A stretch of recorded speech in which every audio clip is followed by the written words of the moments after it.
Another one in the win column for Donald Cerrone. We're backstage here at UFC 206. Obviously, you've got to be happy with the finish, but I heard you talking to your team and stuff. It didn't seem like you were totally thrilled with the overall performance. What's your assessment?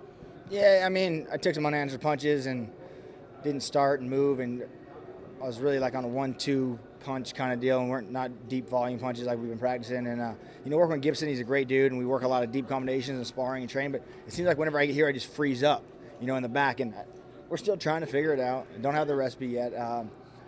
Someday we will, but yeah, I could hear my corner calling for punch depth, and I didn't have it, and then I took some unanswered punches that were bad, and it was just things to work on, and I got a great team behind me, and yeah.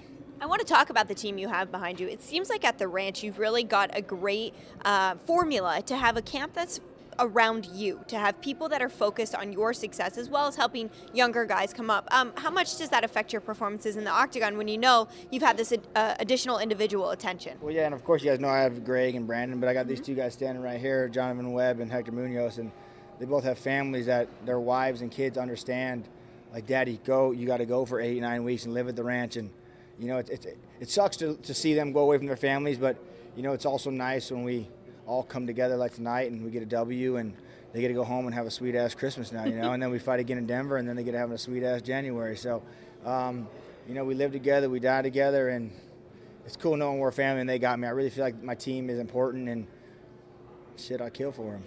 And you go to Cabo with them. A lot of people are hating on it, but obviously you proved that that's successful. You have a different approach to fights. A lot of guys have to kind of lock themselves away and think of nothing but the fight, but you don't operate that way. Why is that? I don't know. I just, it's 90% mental here in fight week, 10% physical. All the hard work's done. So literally after Cabo, we didn't work out one time here.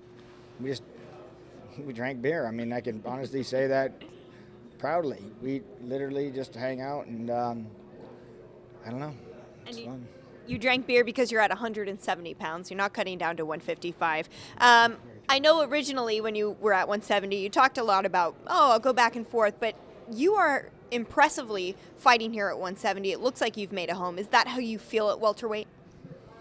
Yeah, I seen Pettis in the sauna, and I asked my guys, is that what I look like at 55? And they said, worse. And I said, oh, all right then. Fair enough. Yeah, so 170 will be your home. You keep talking about Denver. I know that's a card you want to be on. Don't know if the boss is going to allow that, but that is in January.